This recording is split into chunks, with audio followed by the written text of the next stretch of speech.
Hi, good morning, everyone. We'll just give people a couple of minutes to join us before we begin.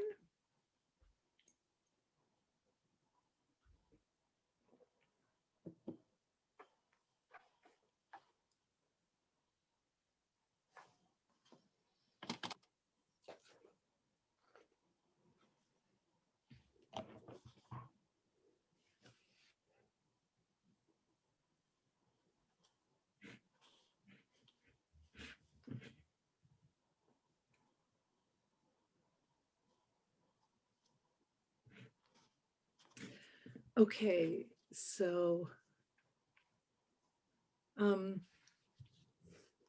maybe I'll give people a minute more.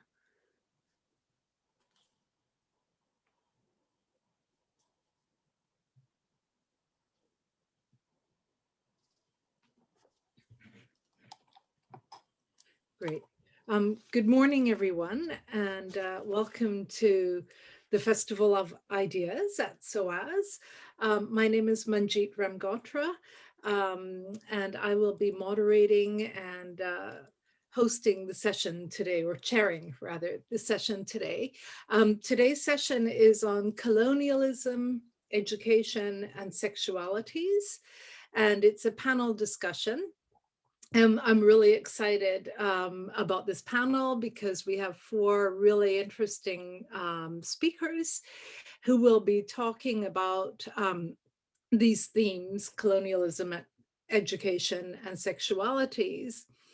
But looking at how post-colonial and decolonizing lens have changed these themes and their relationships to disciplinary teaching, research, and publishing practices, and how decolonizing is a big part, or it comes out of these areas, especially with regard to education and sexualities, and how these are rethought through the decolonizing lens. So some of the questions we'll be looking at today are: what does it mean to be colonized? Why is my curriculum white? How do I research sexualities? And what books are available to me? And these are all really key questions to how we might decolonize education. So I will just briefly introduce our speakers. So first we have Eleanor Newbigin, who is a senior lecturer of history of modern South Asia, and she works at SOAS. I also work at SOAS in the politics department, so we are colleagues. Then Fawzia Afzal-Khan is joining us from the United States, where it's very early in the morning, so thank you for getting up so early to join us. She's a professor of English at Montclair State University. And then we have Mjiba Frehiwot, who is a research fellow in the History and Politics section at the Institute of African Studies at the University of Ghana, and she's joining us from abroad as well. So thank you for joining us. And she's working on African political thought and decoloniality there, as well as intersections with the Black Lives Matter movement and African identities. And our last speaker is Samia Khatun, who is a feminist historian as well as a documentary filmmaker. And she looks at the life worlds of people colonized by the British Empire. And she has just taken up the chair of the Center for Gender Studies at SOAS, University of London. So welcome to everyone.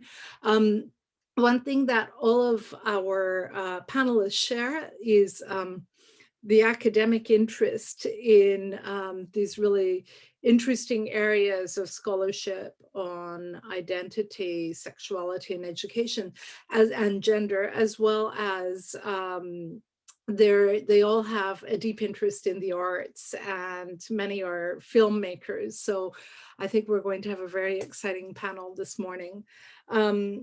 So I will turn over to you, Eleanor. Oh, maybe, sorry, Eleanor, before I turn over, if everyone could use the question and answer space to ask questions, and I will moderate these. Thanks. Thanks, Manjeet. Well, it's a real honour to start off this panel, and I'm of everyone on the panel, I'm not a filmmaker, so apologies for that in advance. And really, I thought I would start this off by explaining a little bit about how I became interested in issues around decolonising, and to respond to the questions that the panel are framed around. And just to sort of explain my entry into this, which has actually not been through engagement so much with kind of an academic framework, but has been much more based on thinking about how my work is situated within the institution at SOAS and within the wider world. And so I guess I'm explaining a little bit how I got to the question of decolonising from lived experience, which is, I think, true for many people, although with my own positionality, that experience is going to be somewhat different. So I am a historian of South Asia. That's my job title at SOAS, as Manjeet has said. But in recent years, my interests have begun to expand beyond that. And I've begun to look much more at SOAS's own history through thinking more critically about my classroom and through engaging with ideas of decolonisation. My own research focuses have become much more introspective and have turned to look much more on my own practice and on the institution of SOAS itself. And as I say, I'm developing that in response to readings and to academic debate, but the primary drivers for that have been conversations with colleagues and in my classroom also. And so what I thought I'd simply do is sort of talk through three key aspects or three key moments that have refigured for me my understanding of decolonisation in the first instance, but through that also the work that I am doing and the place of SOAS itself. So the first kind of pivotal moment for me came with a greater focusing on the racial dynamics of my own class, particularly through a third year class that I teach on the history of the partition of the Indian subcontinent. And that course is designed by a former colleague. I took it up, I haven't designed the course. And it seeks to establish a more decolonising approach to studying partition. That is, not looking at exactly what happened when, but rather thinking about history and memory and the politics of memory, the politics of history, how the way in which we think about the past has implications for political claims and for ideas of identity and belonging in the present. I've taught the course for about 4 years now, and each year the group is very diverse, but the majority of students in the class are of South Asian origin. That is British Pakistanis, British Bengalis, British Bangladeshis, British Indians, but also international students from India, from Pakistan, and from the US of South Asian descent. So it's a very diverse classroom. And I quickly began to realize that as we were talking about memories and migration and diaspora, the idea that I was a sort of expert teacher in the room became increasingly uncomfortable and was something that I sought to move away from very actively. And a really important moment in this classroom dynamic then came in a discussion about the way in which history textbooks are used in India and Pakistan to uphold and maintain ideas of division. But that conversation quickly escalated to think about how the students in the room and me also had learned about history at school and the very different relationships we'd had to this idea of school history. So lots of the white students, the white British students in the room talked about the way in which school history was something that they saw as being connected to their family history, whereas many more diasporic students and international students had a different experience again of learning history, but for diaspora British students, there was a feeling of disconnect between a history learnt at school and a home history is one of the ways in which students powerfully described that. So I began to kind of reflect on that moment in particular. And then the next sort of major trigger for me in terms of thinking through my own practice and what beginning to engage with what decolonisation means came with the publication of the Royal Historical Society's Race, Ethnicity and Equality report that was published in 2018. And that report included an audit of the ethnicity and genders of students and staff who are studying history in the UK.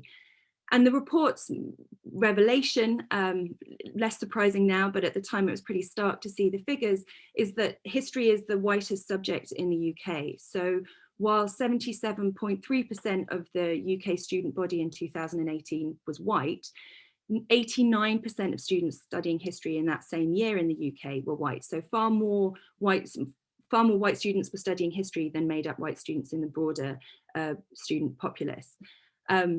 So the report makes a pretty stark reading about the racial differences around the way in which history is taught in the UK, but it also struck me because it presented quite a different picture from the SOAS classroom. As I've said from my partition course, the classroom is a very diverse space in SOAS, and it was something that I was thinking about much more attentively at that point. So once I read the 2018 report, I went and talked to our admissions office at SOAS and was told that over 70% of the students that we were teaching in that same year in 2018 in SOAS were from what were classified as BME categories. Problems with those categories, but that's the way in which the data was collected. So I found that data pleasing on the one sense, but also knew very profoundly that was also sort of accidental, that students had come to SOAS to study. We weren't calling on them, that SOAS had a very different classroom to history departments in other parts of the UK, but almost not by design of the department itself.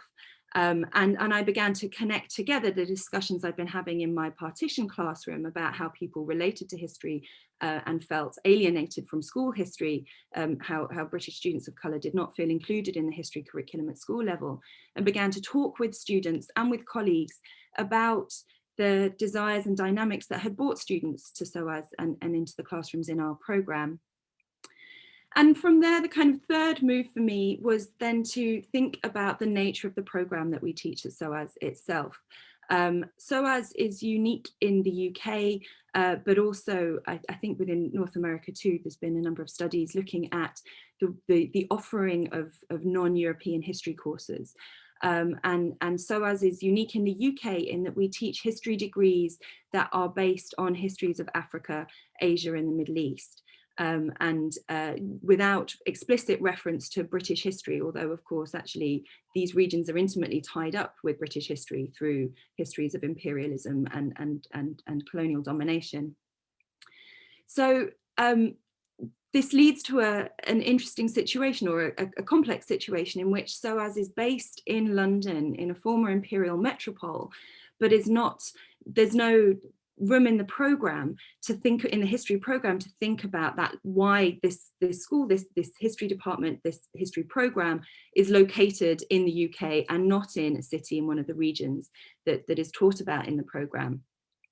So the program is very territorially based. It was very territorially based. We were very much focused on South Asia, Africa, East Asia. And this question about why we were looking at these spaces from London was left unanswered in the programme. And there's also an important corollary to that too, that as I began to think about the evolution of the history programme and who we were teaching, I also began to think about who was teaching on it. And many of our colleagues are trained in institutions that are outside of the UK. They're not aware of the UK schooling system and the history education that many of our students receive before they come and work with us. So I began to sort of try to join some of the dots from these different kind of moments of thought and revelation, and to really sort of begin to see and try to think about some structural disconnects between a student body that included many diaspora students whose experience of learning history at school was one that had been quite alienating, that were applying to SOAS often to sort of to get to study the histories that they weren't able to engage with at school. And then also thinking about a programme that was designed around disciplinary fields of scholarship, rather than a programme that was thinking about the needs and the interests of the students who were applying to it. And so in response to that, I began to develop a course about SOAS's own history as a way to kind of connect these dots and to really try to use a history of the institution itself to think through how universities are related to imperialism and how they situate these different structures and forms of knowledge and create ideas of disciplinary boundaries and depend on student fees without necessarily thinking about students' own backgrounds as well, the generic form of the student. And I've designed the course so that it both explores a history of imperialism and education from a theoretical perspective, and we draw heavily there on kind of post-colonial scholarship, but it also engages with questions about how we can use the past to change the future, how we can think about the past in ways that open up new ways of acting, being, and learning in the present and future. And I see that to be more closely connected to, I guess, kind of decolonizing themes. My own relationship with this work sort of separates out post-colonialism and decolonizing, and maybe that's something we can talk a bit more as a panel. But so really I'm presenting this overview of my own work to kind of reflect on how I have come to the task of decolonizing and how it's really changed my understanding of my work. In my own case, I don't feel that I've applied a decolonizing lens to my teaching or research. Rather than a sort of theoretical application, I began to engage with decolonizing as a result of thinking more critically about what I was doing, about my own feelings and practices in the classroom. And quite often that was a feeling of discomfort. So not feeling like an expert, but feeling that I was missing people or they were missing me, and that what was needed was to find some ground in which to try to reconfigure existing conversations, practices, long-term practices in the classroom in order to allow for more connected and to some extent more equal talking, so we could start talking from the same base. So I'm not offering answers to the questions in the blurb, in the abstract blurb, but rather what I wanted to explain is that the way in which I've found this practice of kind of thinking in the classroom with the classroom has opened up for me new critical spaces to just begin to ask those questions and to think with different groups of people about what colonization and what whiteness means to the different people in the classroom, and to resituate the classroom in light of that discussion and those experiences. Thanks, Manjeet. Thank you very much, Eleanor. That was fabulous. Let me turn over to Fawzia now. Are you there, Fawzia? I need to unmute. I need to unmute myself. Yes, I'm here.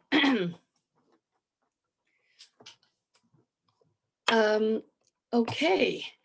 So thank you very much for all of you at SOAS, the organizers, for inviting me and having me join you very early this morning, New York time, which is where I'm calling in from, my home here.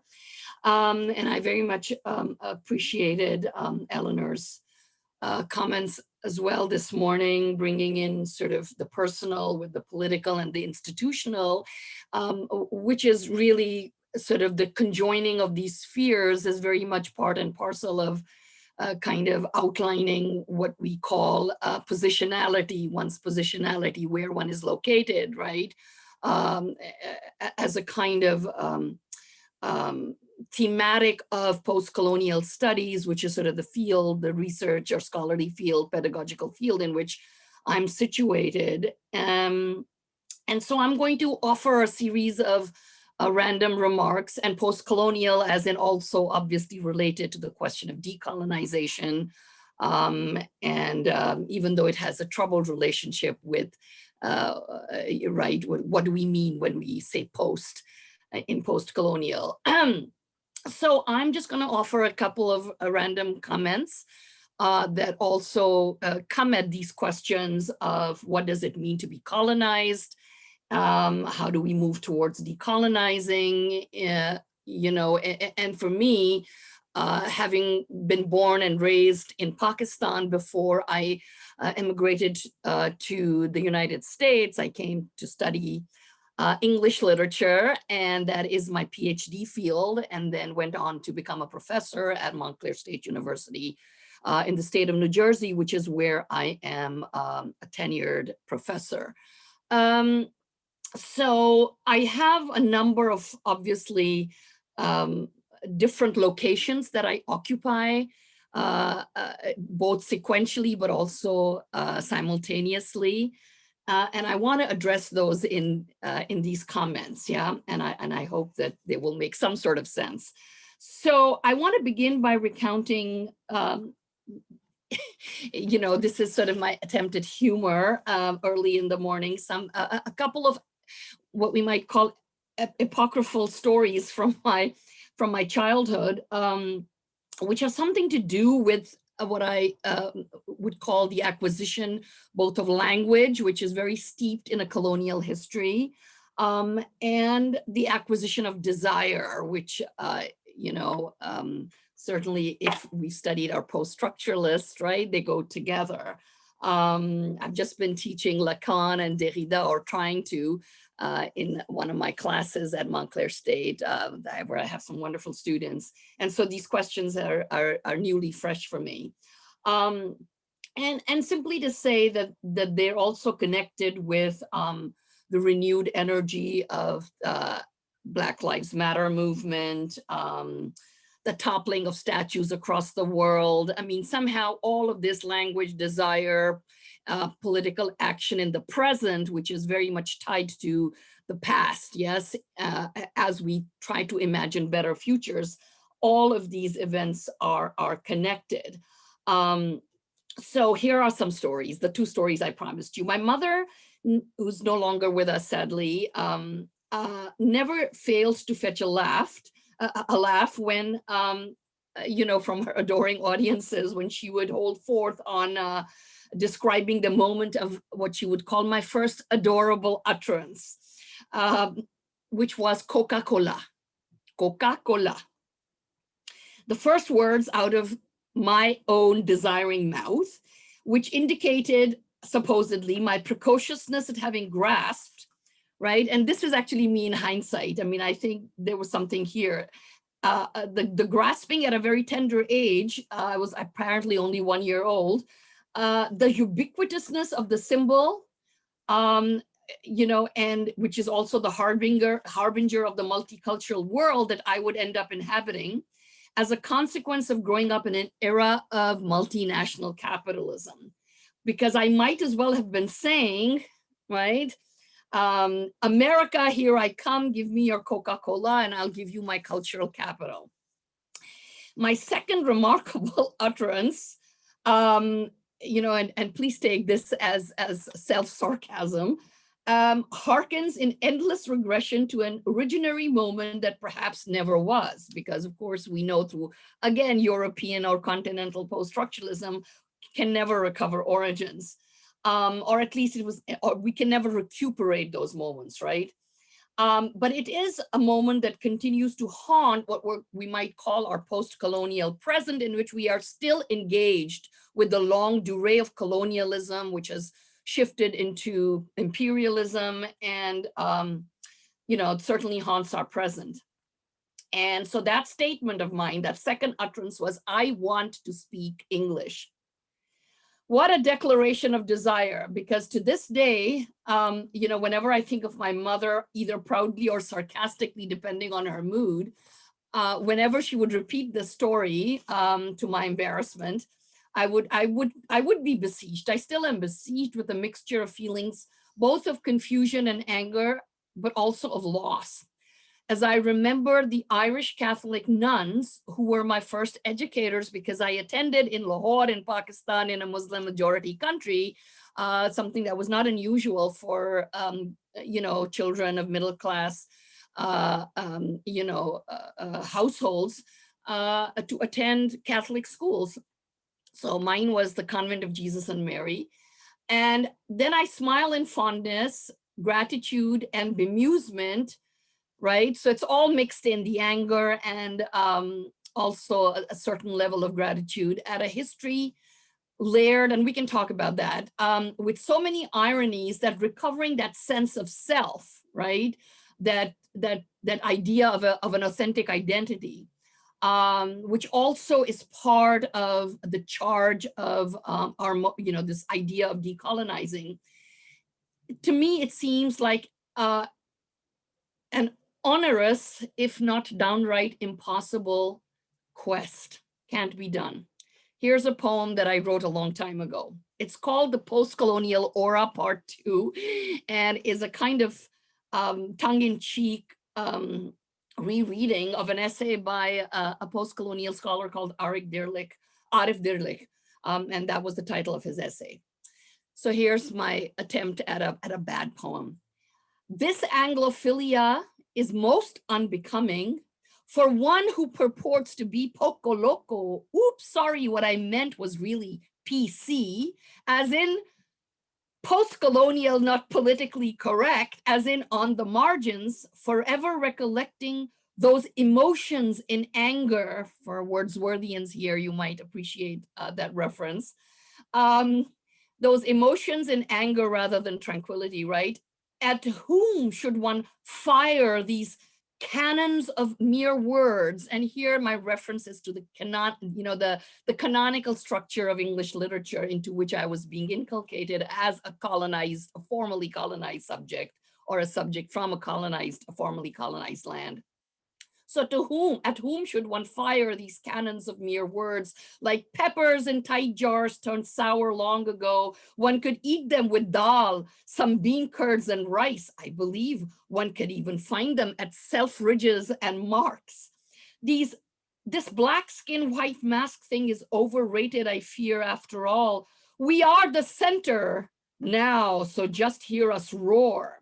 And as for neurosis, come on, let's be real. Don't we all wear these masks for effect, for a lark? Or perhaps we just wear them to be what we are not, which brings me to the idea of différance, which has been intellectually in my intellectual history important, and it comes through Derrida, right?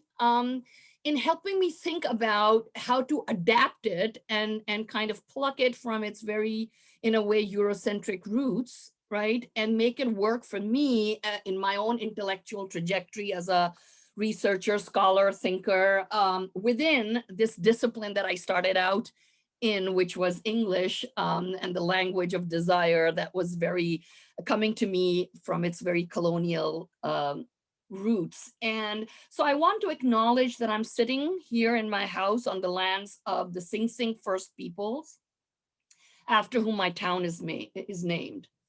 In New Jersey, my university is on lands belonging to the First Peoples of the tribe of Lenape-Lani.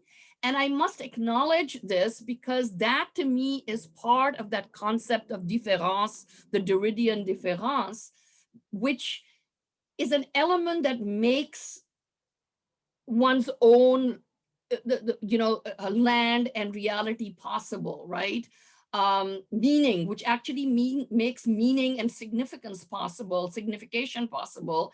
That it's the unmarked thought that allows us to think what we think, to know what we know. And this is getting into the question that was posed to us around epistemology, right? How do we know what we know? What is sayable and knowable?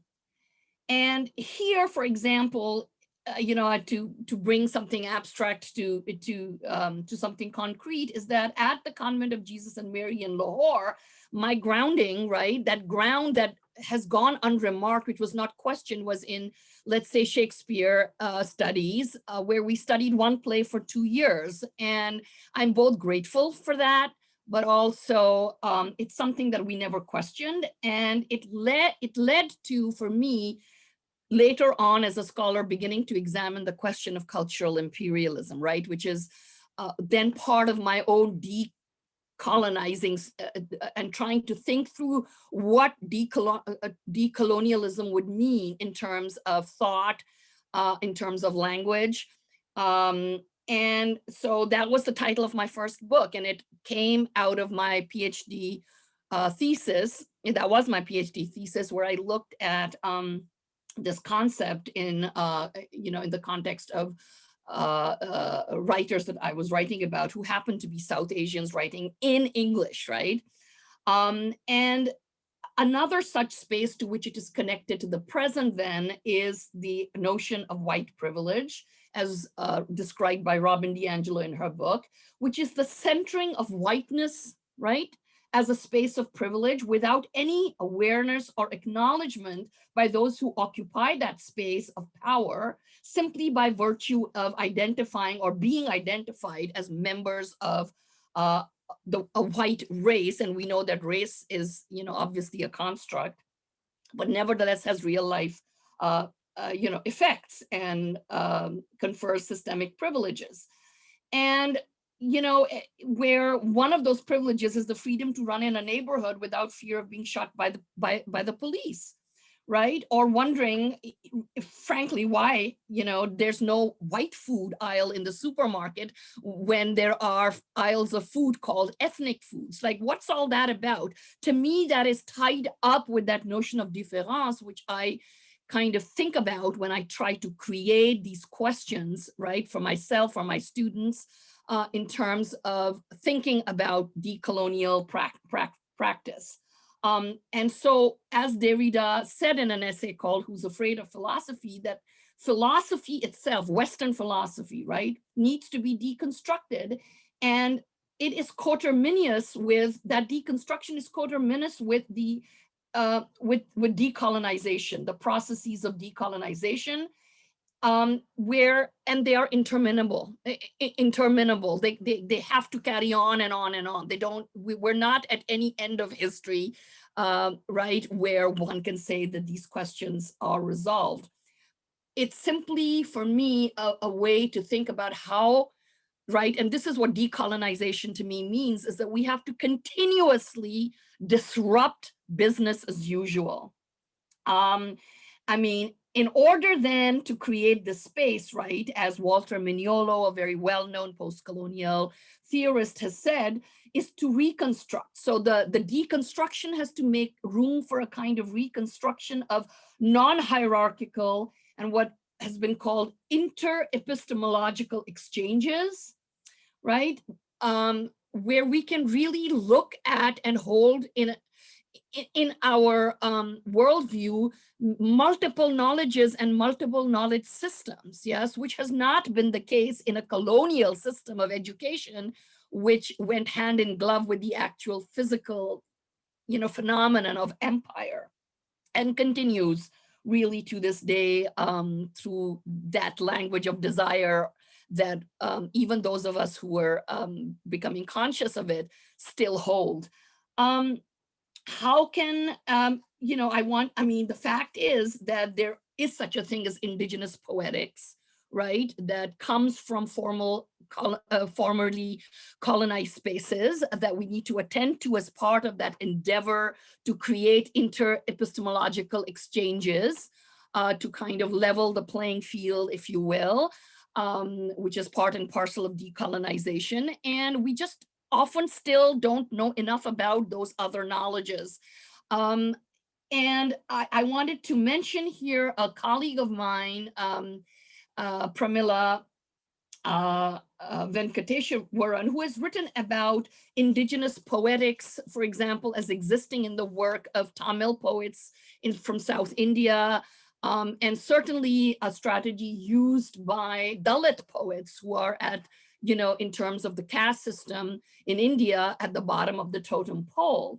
And when she talks, and they're writing in other languages, in Marathi, for example, and we have to develop an understanding of the radical aesthetics, right? This is what she terms it, of something like Dalit Tamil poetry, which not only disrupts language norms within India, so that, the process of decolonization needs to exist simultaneously everywhere, because once we get into these post-colonial nation states, which can come into existence, right, after the act in the past now of independence from Britain or France or wherever, whichever power a lot of countries were under, they create their own hierarchies.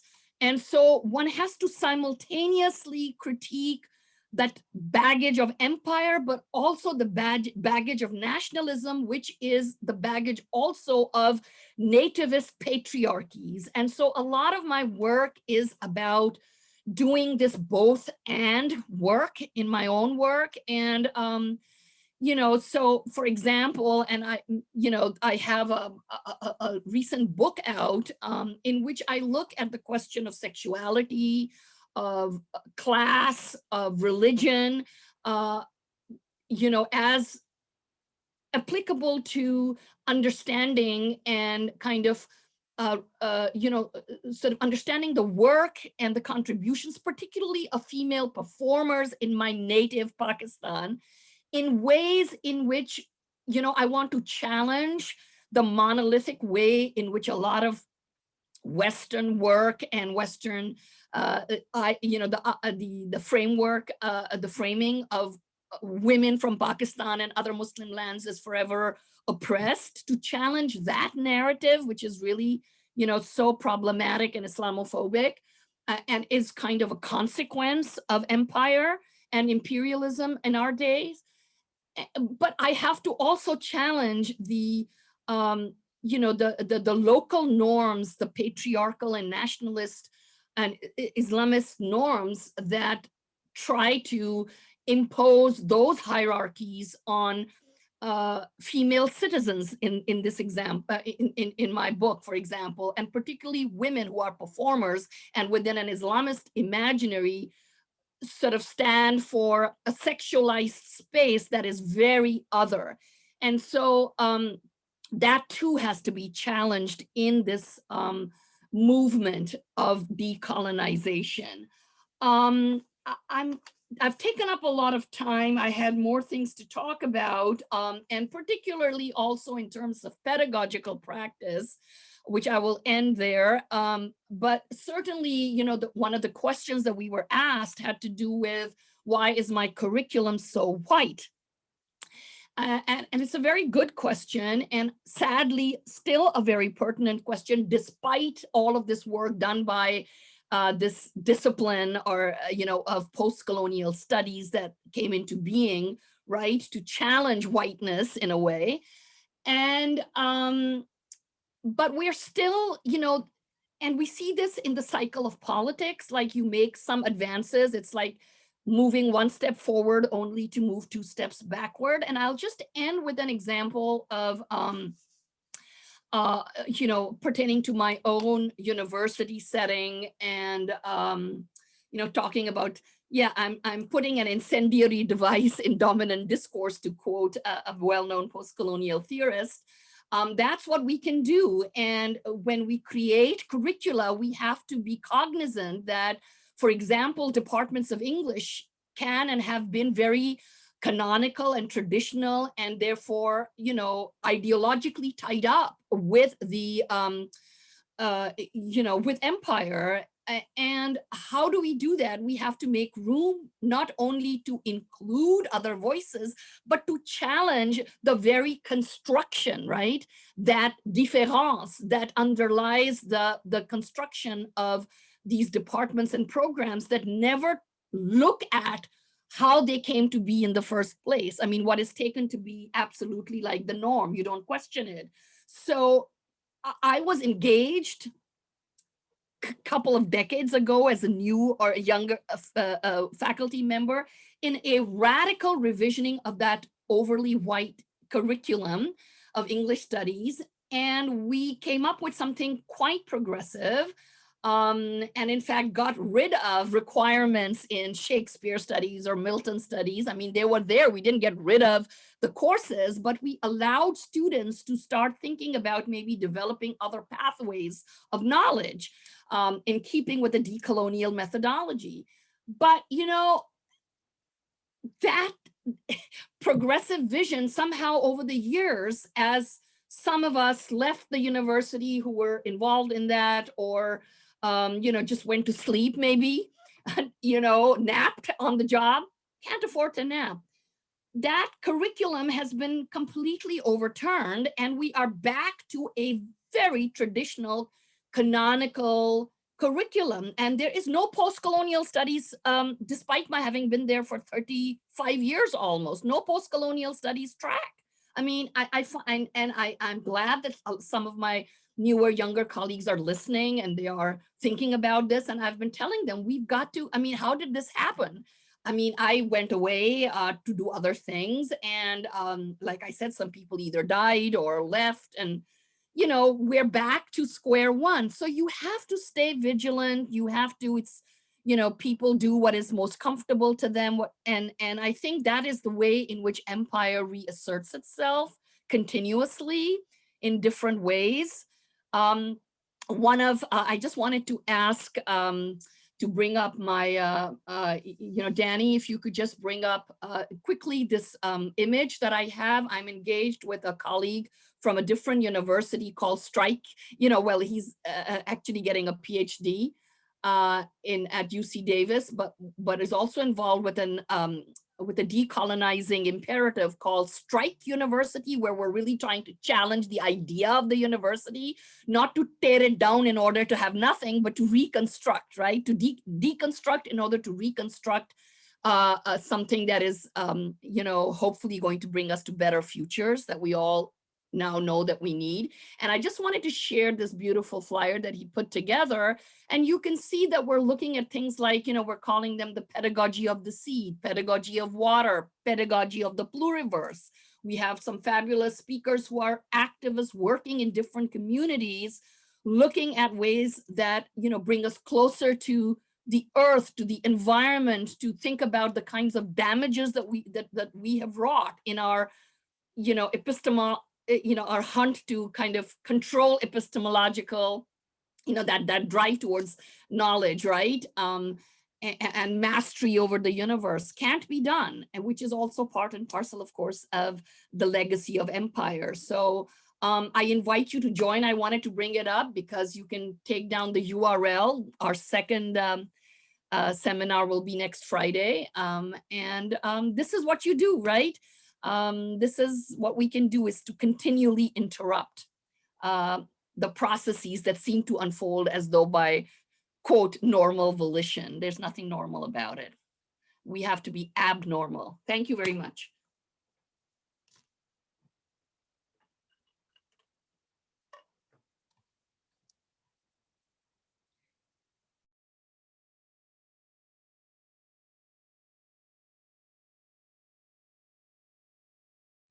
Thanks.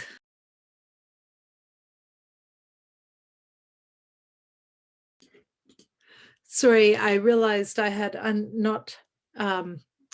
had left myself on mute. So thank you very much, Fawzia. That was really great. And there's loads to think about. So let me turn over to Mjiba, who's from the University of Ghana. Thank you very much. And before I start, I just want to thank the organizers and all the panelists that came before me. And so I have been thinking about this presentation, and I wasn't really sure sort of how I would tackle it. And so I thought I would start off with a very brief, perhaps story about my journey. So my decolonial journey is one that begins with struggle. It began as a youth when I realized that there was a class and race divide in the United States. It continued into my adult life when I joined a Pan-African political party, which exposed me further to decolonization and Pan-African thought. This drove me to want to join the academy, to train the next generation of the African intelligentsia, to challenge the status quo. As Frantz Fanon said in The Wretched of the Earth, I had to decide that each generation must, out of its relative obscurity, discover its mission, fulfill it, or betray it. And so when I begin to think about this question of decolonization and how it impacts my curriculum and how it impacts and whether my curriculum is white and or how decolonization impacts the academy, I begin to then reflect back to the fact that my interest into the academy my desire and really motivation was to disrupt the academy and to disrupt sort of a European, Eurocentric approach to curriculum. And so while I'm thinking through sort of my own reasonings for coming into the academy, I began to embrace sort of decolonial strategies rooted in the work of Paulo Freire, who talks about pedagogy of the oppressed, and he's really pushing a question of education being a transformative agent and not necessarily something that is banking, right? I'm also looking through the work of Kwame Nkrumah and his theory of conscientism and the new African personality, or the African personality, and how as decolonial thinkers, as African people, and that's global Africa, we must begin to develop a new African personality that disrupts education, but also begins to challenge sort of the history and politics of that we are either presented and or that we present as authentically African, right? And so what that does is it sort of brought me to a question about this concept of decolonization. You know, it's 2020 and everyone is talking about decolonization, and it's the hottest topic, right? And you've got people giving money for grants. We've got, series rooted in decolonization. We've got entire programs talking about decolonization, but that somehow suggests that decolonization is a new practice, a new theory, a new project, and it's quite the opposite. It has its roots in struggle. And specifically when you're looking at decolonization from an African perspective or on the African continent, we recognize that it's rooted absolutely in the struggle for independence. It's rooted in the struggle for freedom of enslaved Africans around the world. Decolonization is rooted in the struggles in Brazil, in Venezuela, and Ghana, and the US, and other spaces in which we look and we see African people or oppressed people fighting for liberation. When we're thinking about decolonization, I'm thinking about Nanny of the Maroons in Jamaica. That's a decolonization project, is it not? And so when we as scholars begin to get excited and embrace and talk about decolonization, we must do it rooted in history. We must not talk about the decolonial project as if it's new. We must not use an ahistorical perspective to then begin to talk about decolonization. And I believe our previous speaker spoke specifically to this point. I think about Amy Ashworth Garvey, Sekou Touré, Frantz Fanon, and all African, Asian, and Latin American thinkers who have engaged in this question of decolonization. And I'm currently engaged with a project on Afro-Asian Futures Past with colleagues from American University of Beirut, University of Cape Town, and University of Witwatersrand. And we're looking at Afro-Asian solidarity. This is straight up rooted in decolonial theory and this question about decolonization. And I think the difference between the 1960s and 1950s and now is that decolonization during that period was very much rooted in the fact that people were trying to transform their lives and they were seeking human rights. They were trying to say that this is about life or death for me. This is not necessarily about the academy or ideology. It really is an ideological issue, but it's not about just thinking about how we teach history. It's about the fact that people are dying under colonialism. And not to suggest that we are taking decolonization any less serious, but I think once we begin to recognize the roots of decolonization and recognize that it goes back to people fighting for their very livelihoods, then we begin to recognize the seriousness and the urgency in which we must begin to push this question around decolonization. Decolonization, particularly in the global South, in global Africa, I think is particularly important. And that's something that I'm particularly interested in. But I think that it's a protracted struggle and we have to use the classroom as the focus, right, for this decolonization. And the reason why I'm suggesting we have to use the classroom is for two reasons. One, because we recognize specifically on the African continent and in global Africa, and really in the quote unquote global South, and I say quote unquote global South, because we know that there are power dynamics between the global North and the global South, right? And even identifying spaces as the global global South suggests that those in the global South lack access to power or lack power. The reality is there are power dynamics, and we must take those power dynamics head on. But I don't think for those of us who are members of the global South, the quote unquote global South, we should adopt, we should reconcile, we should accept the fact that because we're in a certain space and a certain position that we have less power, right? And so when we're thinking about this question about decolonization, I want to quote a couple of African-based scholars. Gacheni out of South Africa, who has been writing about decolonization and decolonizing education in Africa for a while now, he makes a very interesting point in a chapter that he writes. And the title of he makes a point to say that seek ye optimistic freedom first. And this is a play on Kwame Nkrumah's seek ye political freedom first. But he's suggesting that at this juncture, we must begin to decolonize education in the classroom. And that ultimately, that decolonization will spread out to different spaces in global Africa. And then also an interesting thing that I wanted to mention is another decolonial scholar, Achille Joseph Membe, whose name I always mispronounce, suggests that universities today are large systems of authoritative control.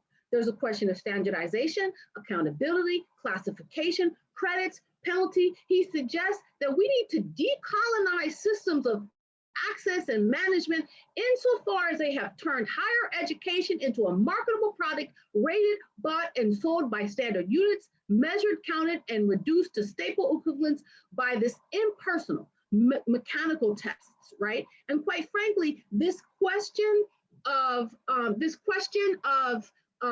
the university being this large system is really, it's about capital, it's about capitalism, right? The university is not interested in this day and age, interested in disrupting, as Paulo Freire suggests, more so as saying that this is a business, and as a business, we must be profitable.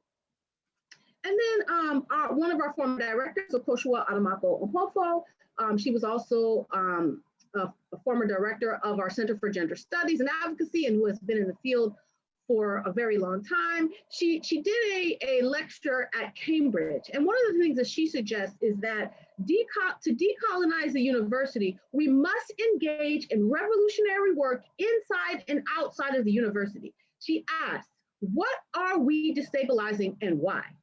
She suggests that the whys do not always have to be based on power, which is usually the case, right? She suggests that it's often based on class, caste, rank, whether one has access to the mode or the means of production.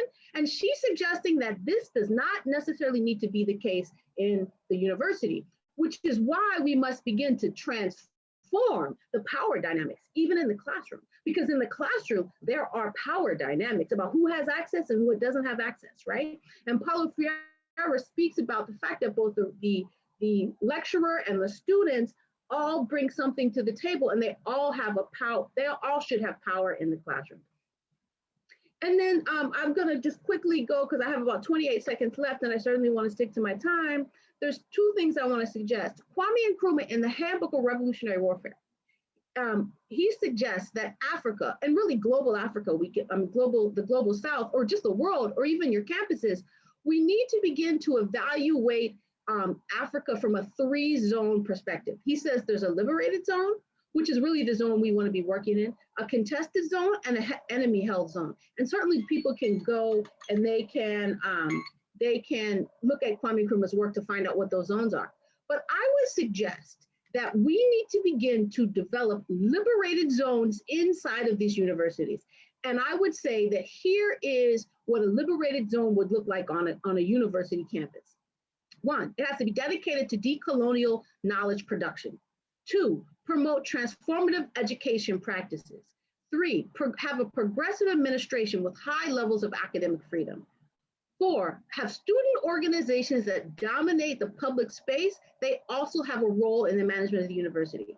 Five, organic relationships with the local and global African community. And in this case, it would be local and global South communities, right? The question becomes, we oftentimes sit in Africa, and let me just say this, we sit in Africa and we have scholars and academics that come from the global north, and they come and they use us, or they try to use us like we're research assistants. Although we're full professors, although we're associate professors and research fellows, they come, they try to use us, and then they go back and they get tenure and they become experts, and we then have to cite them. That's highly unacceptable in my opinion.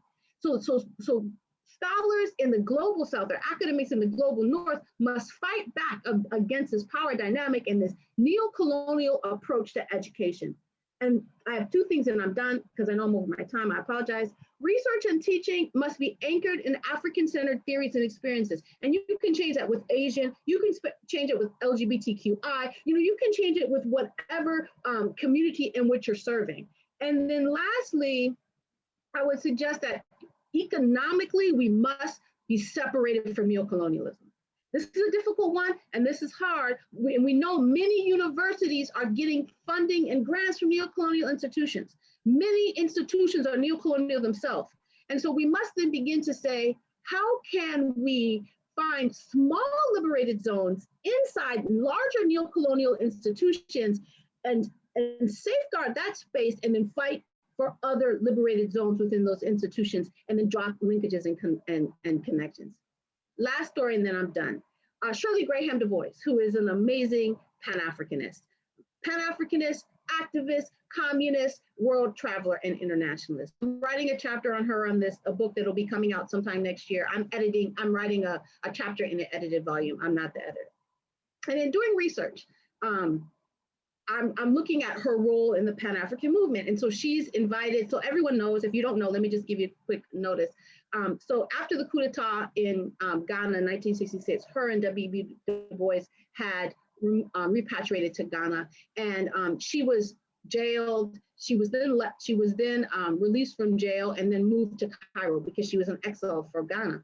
And at that point, she had given up her US citizenship because she was no longer an American. She had Ghanaian citizenship at the time. And so at one of these major conferences, she was at the Conference of African Political Parties in Cairo. And she said, I am a journalist, so I am going to this conference as a journalist. So she came and she sat in the press gallery, and people are looking at her like, is this Shirley Graham Du Bois? Is this the one who spoke at the All African People's Conference? Is this the woman who, was working in the US and was part of the, an affiliate with the Communist Party? Is this the one who, went to China and all these spaces to do research around televisions for Kwame Nkrumah? Is she really sitting in the press gallery? And so she sits there, minds her business, she's a journalist. So then the president of the conference comes up to her and says, Mrs. Du Bois, please, can we invite you to be a delegate? She says, please, I'm a press person. That's day 2. Day 3, they don't take no for an answer. They meet her at the door. They escort her down to be a delegate, and they want her to represent Ghana. Now, mind you, at this point, she's representing Ghana post the coup d'etat. And so they then approach her and ask her, please, can you present the speech or intervention that Kwame Nkrumah sent to us from Guinea? Because at this point, Kwame Nkrumah is in Guinea, and he's a co-president with Sekou Touré. And so she mounts the podium eagerly, and this is how she starts her presentation. She says, I am a Ghanaian. I am a member of Ghana's Convention People's Party. I am deeply grateful to the sponsors of this conference for giving me the honor to bring to you the words of my president, Dr. Kwame Nkrumah. And some people may be thinking, this isn't that exciting. She's a Ghanaian. She was not born in Ghana. She does not have Ghanaian descent, but she made a political and ideological decision to say that she is a Ghanaian. And she ultimately is suggesting that anything that is colonial in nature, that is repressive in nature, like the US and like these other spaces, she is rejecting it politically, and she is adopting the identity of being a Ghanaian. And in that very moment, it was a political designation of being a Ghanaian. And so I'll close by saying this. Have we, as academics, decided that we would adopt a political position in which we are opposed to anything that is oppressive and repressive and colonial in the academy? Thank you very much. Thank you so much, Mjiba. That was really exciting. There's so many great ideas circulating in these talks. So let me now turn over to Samia. Samia Khatun. Thank you, Manjeet. Thank you everybody who's come before me to share their thoughts. I want to pick up this question of the struggles on the ground and their connection to the project of decolonising knowledge by turning to the question of the subject, and still processing all that I've heard today. So I really look forward to the question and answer at the end. I'm going to give you a very, very, very specific close example of a reading of a song, and hopefully get you to hear a song as well, because I'm a historian and this is how I work best. I look deep into a particular text or archive or piece of thought. So I want to start with this provocation that Judith Butler put on the table for us back in 1989, that the question of the subject is crucial for politics and for feminist politics and knowledge production in particular. And this question of the subject and how we actually define human subjectivity is one of the things that has been at the absolute grip of colonial education. How do we decolonize theorizations of human subjectivity? So this is the question that I want to think about today in thinking about sexuality, education, and colonialism. Now, after Foucault, of course, there's been many who have teased out the role of discourses about sexuality in the cultivation of modern subjectivity. And, you know, perhaps Anne Stoller was one of the key moments in Western academic knowledge production about how the education of sexuality in colonial contexts was actually central to the regimes of intimacy that held together certain outposts of European empires. It was in the pages of the medical texts, Stoller told us. It was in colonial nurseries, in a variety of classrooms, that modern subjects were cultivated in colonial settings, drawing racial boundaries between whiteness and others. So what that body of thinking tells us is about how colonial production of sexuality and subjectivity works.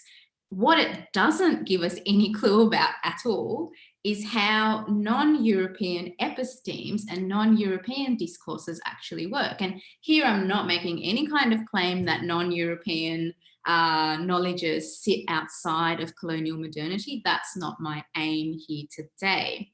But I want to share with you just a little glimpse today of how South Asian discourses buttress other forms of subject formation, because I want to suggest that therein lies the possibility of us glimpsing what kinds of knowledges that we might play with in classrooms as we are part of these larger global struggles for justice, for decolonisation of knowledge. Okay, so in particular, I want to talk today about a raga, the raga Vrindavani Sarang, which translates to the Song of Vrindavan for anyone in the audience who has any background in South Asian music traditions. It's a classical Hindustani music piece, and Vrindavan is a very important forest in the literary imagination of South Asian thought.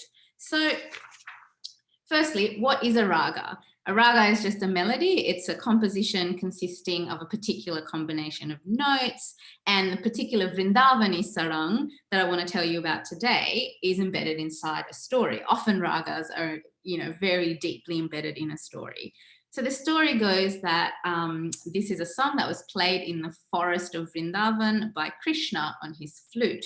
And the song is often credited to the composer Haridas, and Haridas dies in the year 1607. Now, as I tell you about this raga, I want you to take a look at the way in which this is a discourse that's very much tied up with the cultivation of sexuality, desire, and a particular form of human subjectivity and becoming. So the story is, as I've said, embedded in a tale of sexuality and desire, because specifically it's a story of Radha and Krishna. And in the logic of the song, it's actually sung by Radha. So let's go to the lyrics quickly before I play it for you. I'm just going to share my screen, and hopefully you will get to see the lyrics that I will just lead you through quickly before getting to the song. So the lyrics go, Vana Vana Dhundhana Jaun. So Radha is searching in the forest of Vrindavan for Krishna and his flute. And as she goes through the forest, she's thinking, where is Krishna? Where is Krishna? Why has Krishna gone silent? Why can't I hear Krishna? Why can't I hear Krishna? And she sings and she sings and she sings. So in the logic of the story, the song that Krishna is supposed to be playing on his flute is the Vrindavani Sarang. And she is singing the song in the melody of the Vrindavani Sarang. So without further ado, let me just play you a little bit of this song, and I'll come back and tell you about what is happening with subject formation here. I'll just play maybe.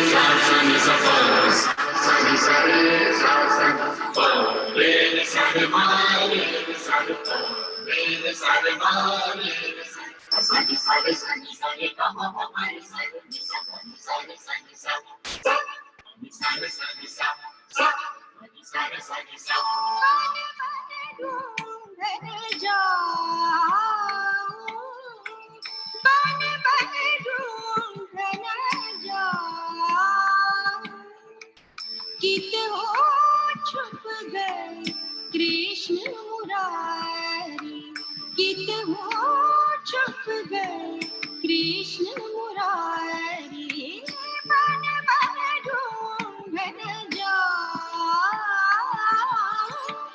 बन बन ढूंढन जाऊं बन बन ढूंढन जाऊं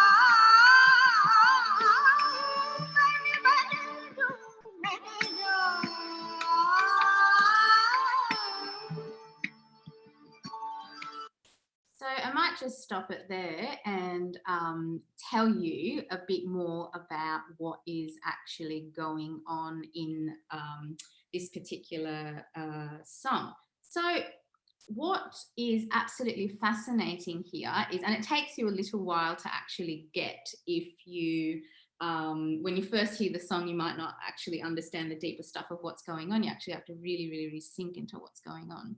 So Radha is searching for Krishna and searching for this Vrindavani Sarang tune that he is supposed to be playing on his flute. And it is, of course, a tale of desire. And as she searches and searches, she sings this song. And in the process of singing the Vrindavani Sarang melody herself, she, of course, becomes Krishna's flute. The imagery, the oral imagery of the song actually tells us about a process of subject formation. Radha seeks Krishna and his flute, and in the process becomes a vessel through which the Vrindavani Sarang flows, and hence actually becomes Krishna's flute. She becomes the thing that she is searching for. Now, it's one of these little turns and moves in Hindustani classical music that just occurs again and again and again and again and again in South Asian literary forms and various South Asian literary genres. Now, what is of interest for me is, here is a tale of sexuality and desire, a discourse that was being propagated in South Asia as a mode of cultivating a particular kind of subjectivity, a particular kind of subjectivity around a discourse of sexuality. What role do these forms of knowledges, these forms of other subjectivities have in informing our projects to decolonize human subjectivity today, beyond the form that we have inherited from colonial education systems? So it's a big question, and it's not one that I want to solve here today. What I want to do is just end now with 3 very short stories about trees. And I'm going to trees because we've been in the forest of Vrindavan. So the first narrative about a tree is from the novel Putul Nacher Itikotha, which is a Bengali novel, The Puppet's Tale, that was written by the Marxist storyteller Manik Bandyopadhyay in the year 1936. And it begins with an image of a tree. The novel is about grief-stricken, wretched conditions of rural Bengal, and it's written very much in the Marxist tradition, and it's about viewing that particular state of colonial modernity through the lens of Marx and Freud. And the story begins with the dramatic and violent lightning strike that actually hits a colossal banyan tree in Bengal. Now, the banyan tree in South Asian literary forms is, of course, a symbol of South Asian knowledge itself. It's one of those recurring symbols that actually stand in for entire epistemologies of knowledge that operate in South Asia. So this event of the lightning striking the banyan tree is an event which in the story kills a man. And it's an event that we might read as the dramatization of enlightenment knowledge. It is a dramatization that tells us about the arrival of colonial education to South Asia in many ways, the breaking down and the sort of destruction of an entire system of knowledge under which there were classrooms and under which subjectivities were cultivated. So again, I pose to you this question of where do these other subjectivities and other forms of forming human subjectivity fit in feminist politics, in feminist struggles, in decolonizing struggles, in struggles against racism? That is a question that is central to my own research. So let me end now with, I said I would give 3 pictures of a tree. Second tree is actually embedded in a story that I've been told by my new singing teacher in London. I'm very, very, very new to London, and one of the really glorious things about London, I arrived here from Bangladesh about a year ago now. One of the most glorious things about London I've found is that there is just this massive South Asian population, which is extraordinarily rich in what is going on in that South Asian population. And amongst them I have found a Hindustani classical singer. He seems to belong to working class South Asia here in Britain, and the family all speak Cockney English, but they actually come from a genealogy of classical musicians. And he recently told me an incredible story about a tree in Mymensingh, which is a region in Bangladesh. And my teacher's grandfather is actually quite a famous musician, Afzal-Khan, who some of you might be familiar with the music of Afzal-Khan. He's an absolute huge figure in Hindustani classical. And the story goes that my teacher's grandfather built both a mosque and a temple adjacent to their house in Mymensingh. My teacher's grandmother planted a tree between this mosque and temple. And as this tree grows and grows, it's under this tree that my teacher's grandfather taught his students how to sing and cultivate this discourse of Hindustani music, how to cultivate subjectivities that are quite different to the form of colonial modern subjectivity that we have sort of explored in extraordinary detail via the work of Foucault and so on.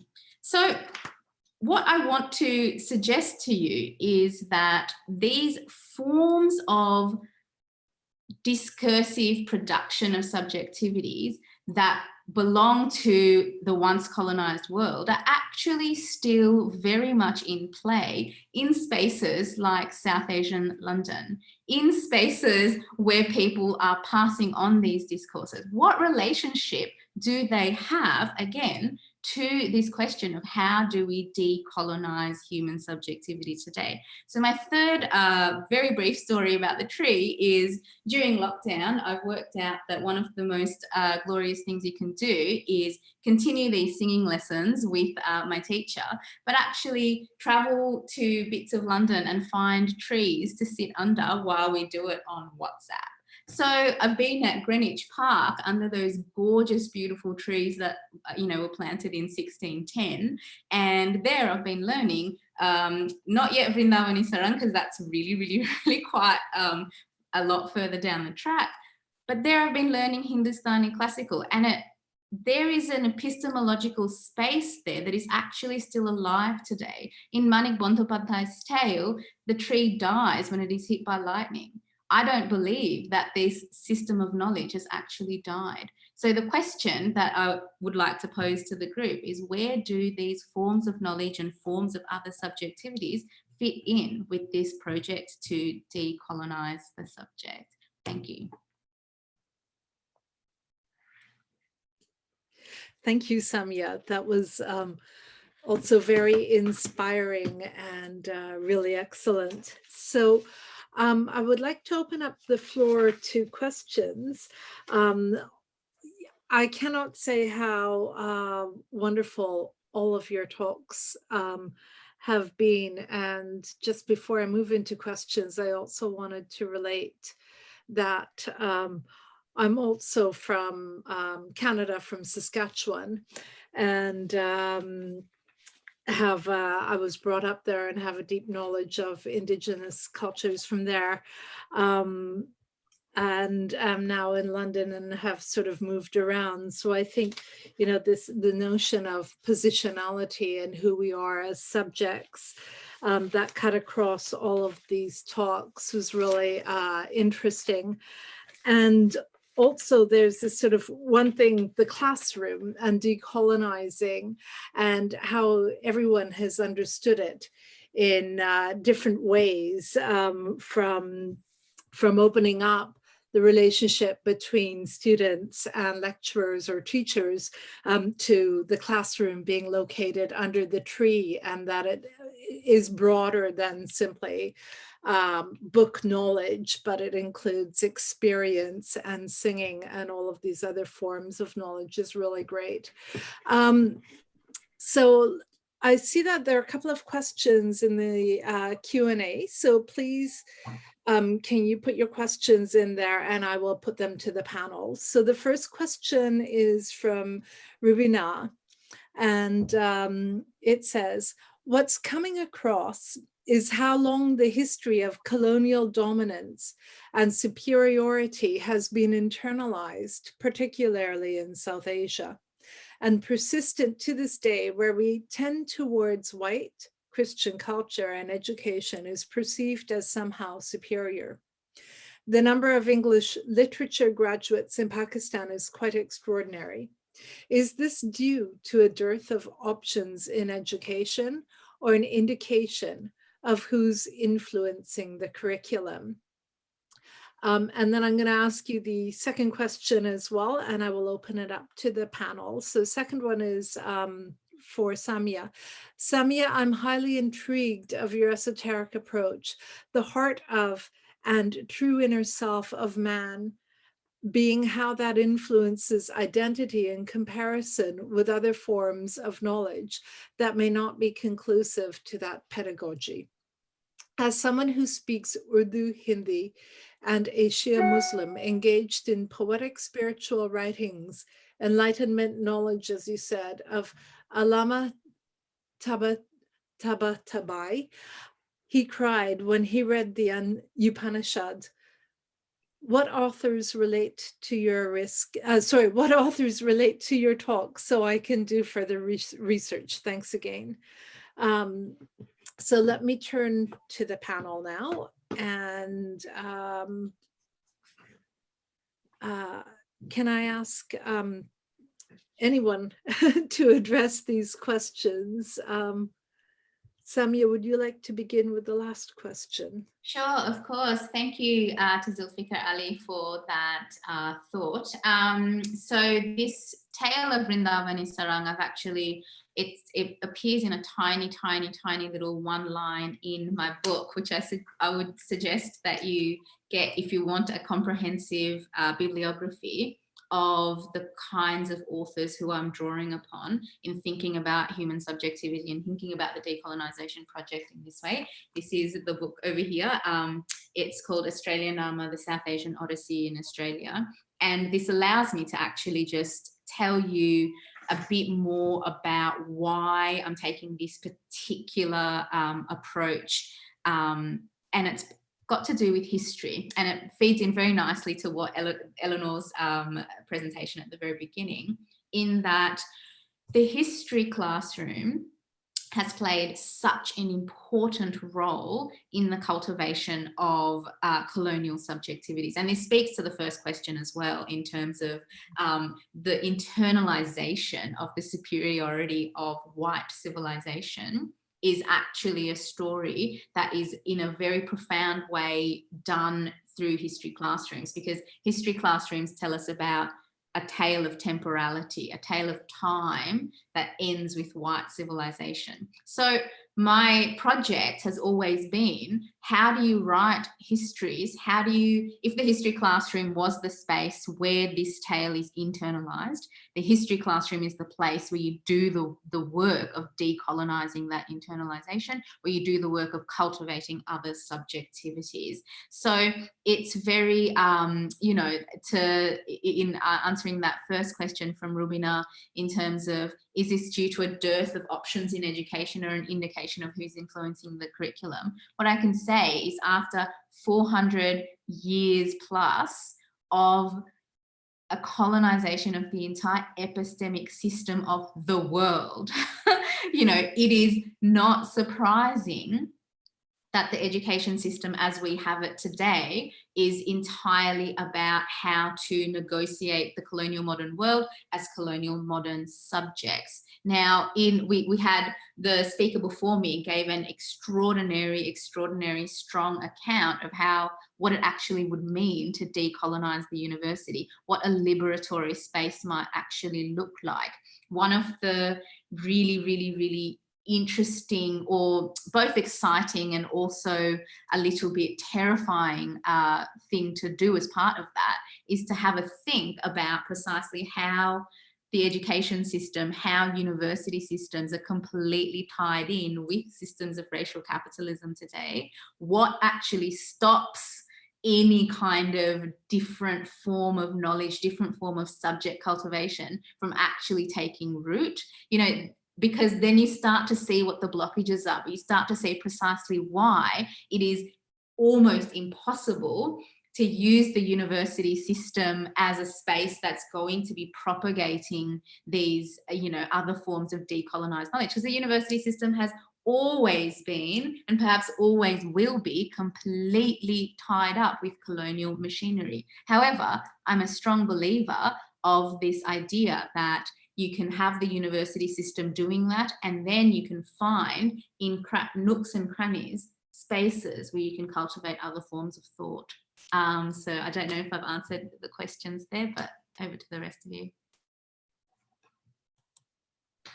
Could I say something to the first question, Manjeet? Yeah, having coming from you know, Rubina, I think the question of you know, and the how is always harder than you know, than the why. And so I appreciate that question, and I think partly it just has to do with teaching differently, yeah, which is, I think, what all of the wonderful speakers here today have sort of elucidated in their different ways. And I mean, I think one way is to, and it's been ongoing, but we pay a lot of lip service to this idea, but we don't actually, it's very hard to implement, but the word, and it's another one of those buzzwords, Mjiba, and that we have to be careful of, but it's interdisciplinarity, right? I mean, so to kind of dislodge the centrality accorded to certain kinds of knowledges, right? To certain kinds of literatures and languages and histories. I mean, I think that's what we have to do. And what it requires, I think, of our training as academics is to kind of move away from I'm a specialist or an expert in this narrowly defined field of study. And we need experts, yes, but we need some people who can make these connections. I mean, this is something that a lot of us, certainly in my generation, we had to work very hard to acquire, right? I mean, I started out with a PhD in English and realized very early that was not where I was interested, but that's where I'm hired. That's my departmental affiliation.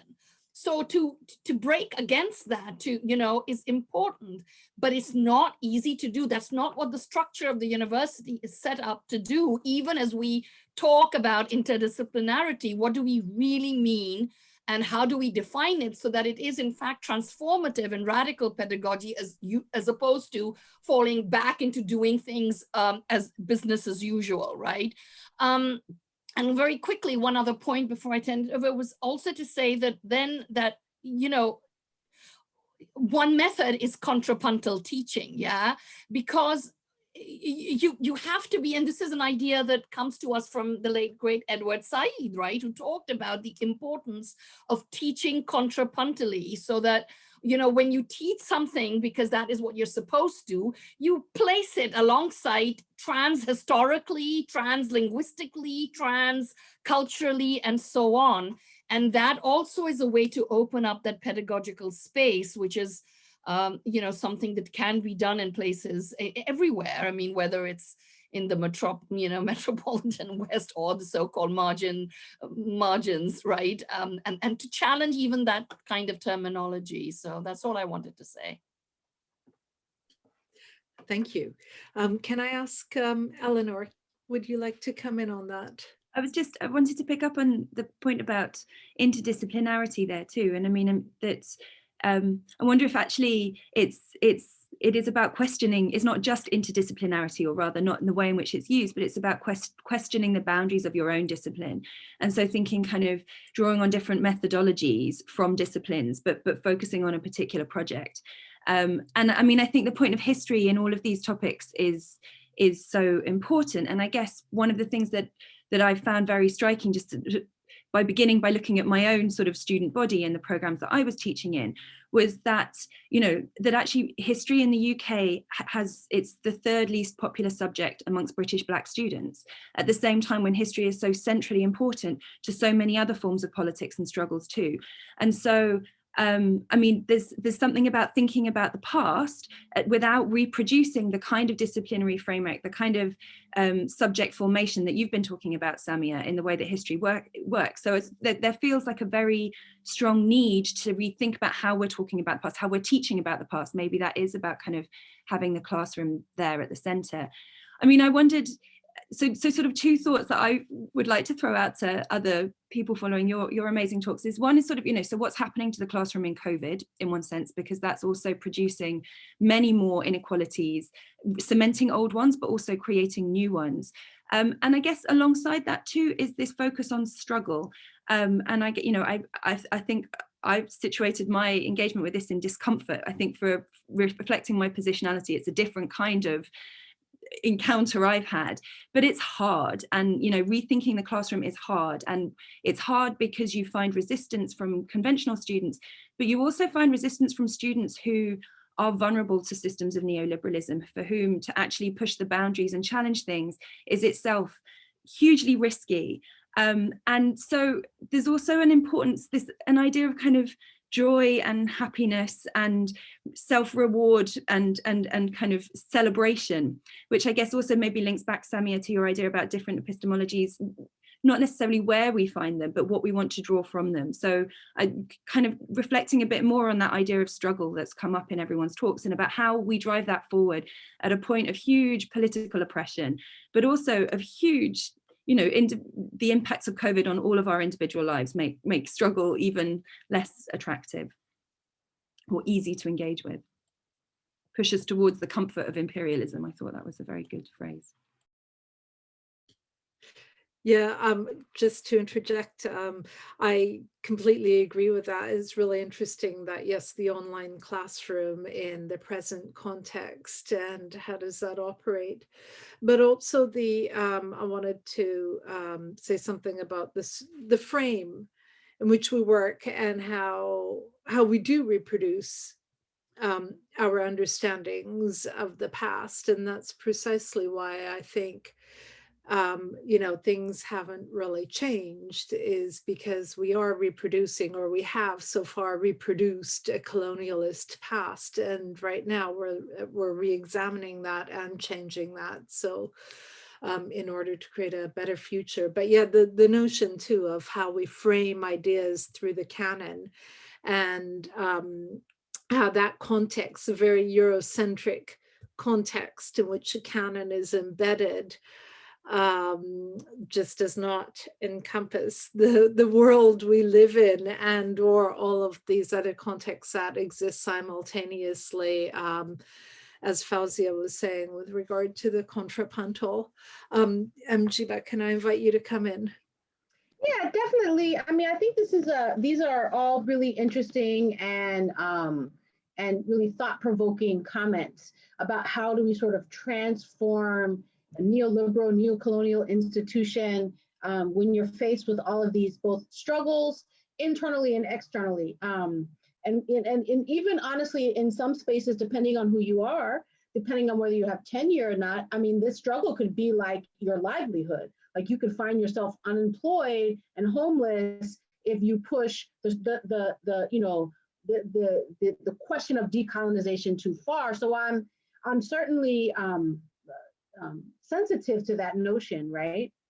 But I also think that to a certain extent we have to move beyond the ivory tower of the classroom, and I think that this is quite frankly where we feel comfortable, where we tend to think that decolonization only happens inside the classroom.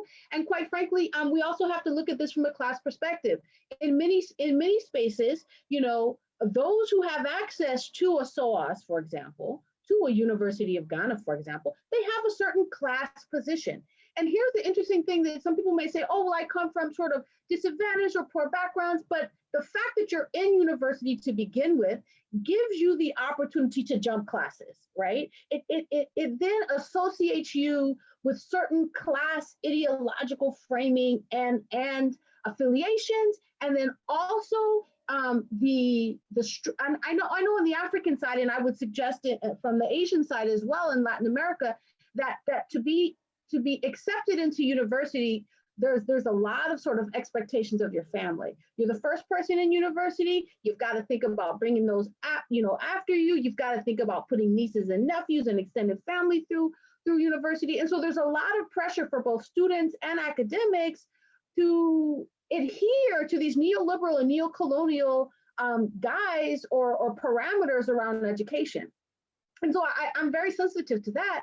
But I also think that we need to move the classroom beyond the classroom. There are some schools called School Without Walls, and the school obviously has walls, but the thought process and the ideology behind education is that there should not be a concrete barrier or a security checkpoint between universities and communities, right? And I think that I want us to even think through this question of indigenous knowledge. And I say quote unquote indigenous knowledge because who is indigenous and what's indigenous and what makes knowledge indigenous, right?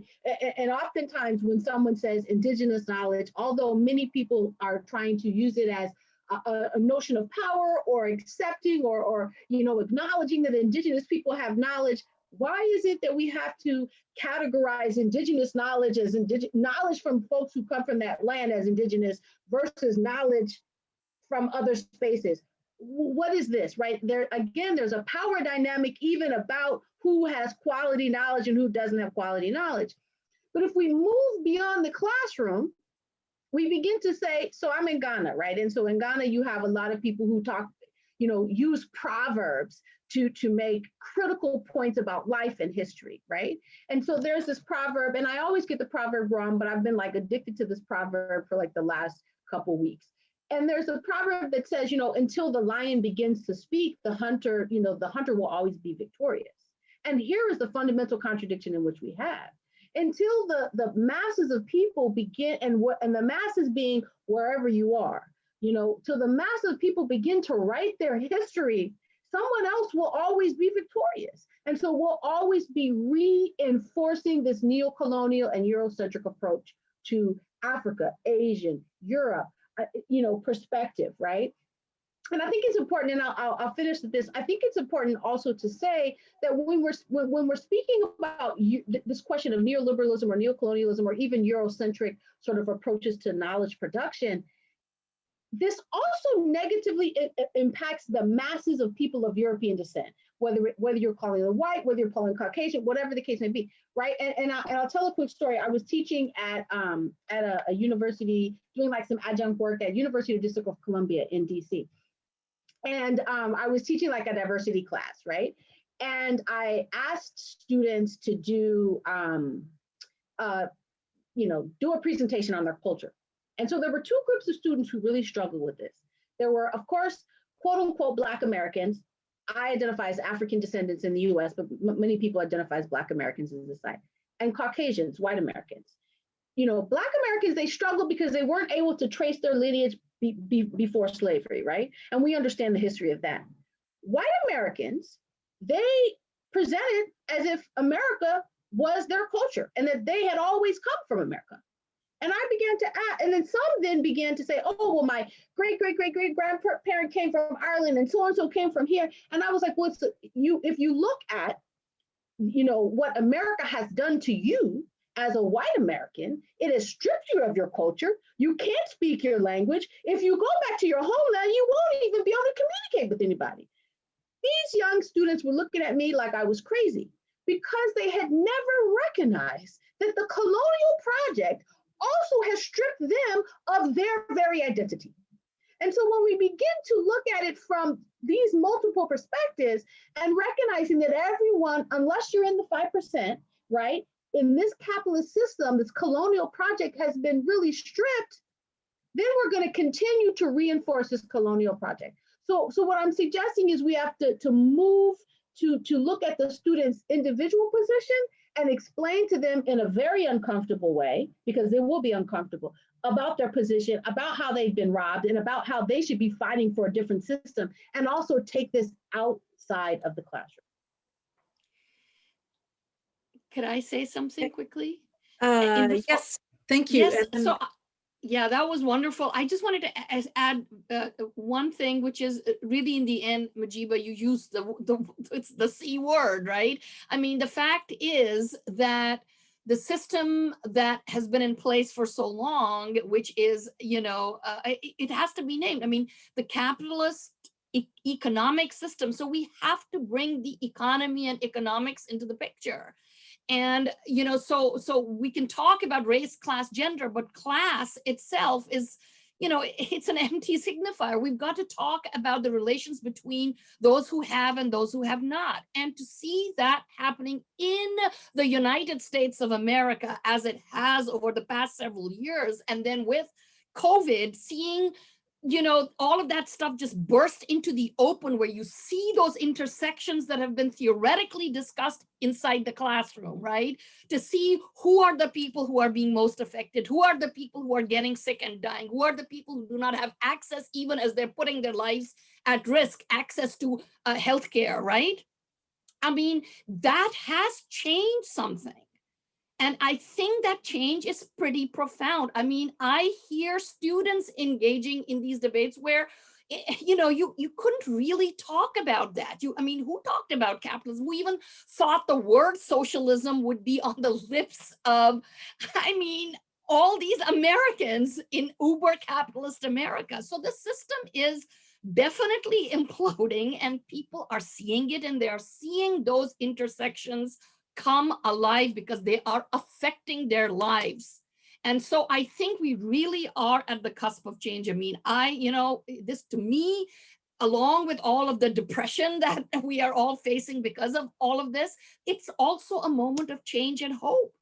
And that is, you know, really where we have to keep pushing. And it's not about changing one person. It's not about voting in this or that party.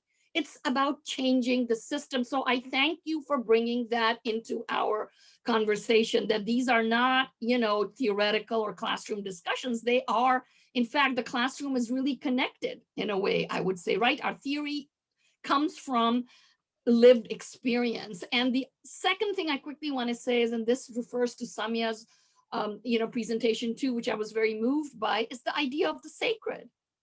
We need to start talking about what that means, right? I mean, in other words, it's not a term that is very popular within academic circles. We don't, well, oh my God, the sacred, what's that, right? But, and that's not religion. It's not even really the spiritual, although it's linked to that. Sacred is something else. And I think Samia's, you know, really what I felt that in that question of subjectivity, to bring in what that sacred is, which is tied to, it's not in opposition to the profane, because one of modernity's binaries has been the sacred versus the profane, right? We sort of inhabit this world of philosophical opposites, and the sacred and the profane actually go in here. And to me, that is also one of the, I think, revolutionary potentials of doing sexuality studies. So we can really reframe this. And I think it was there. I think it was a lot of colonial modernity that, as we know, especially in the case of India, those of us who study India and Pakistan, right, that kind of put that prudishness into, you know, and the idea of the profane at the heart of what needed to be dismissed or banished to the margins. And that was really never, I don't think that was the case. And it is something also that I explore. And I, you know, I mean, my book, I mean, I went and picked it up, but Siren Song, which I love this picture, which is because we're talking of women and sexualities. I love this kite. It's a kite.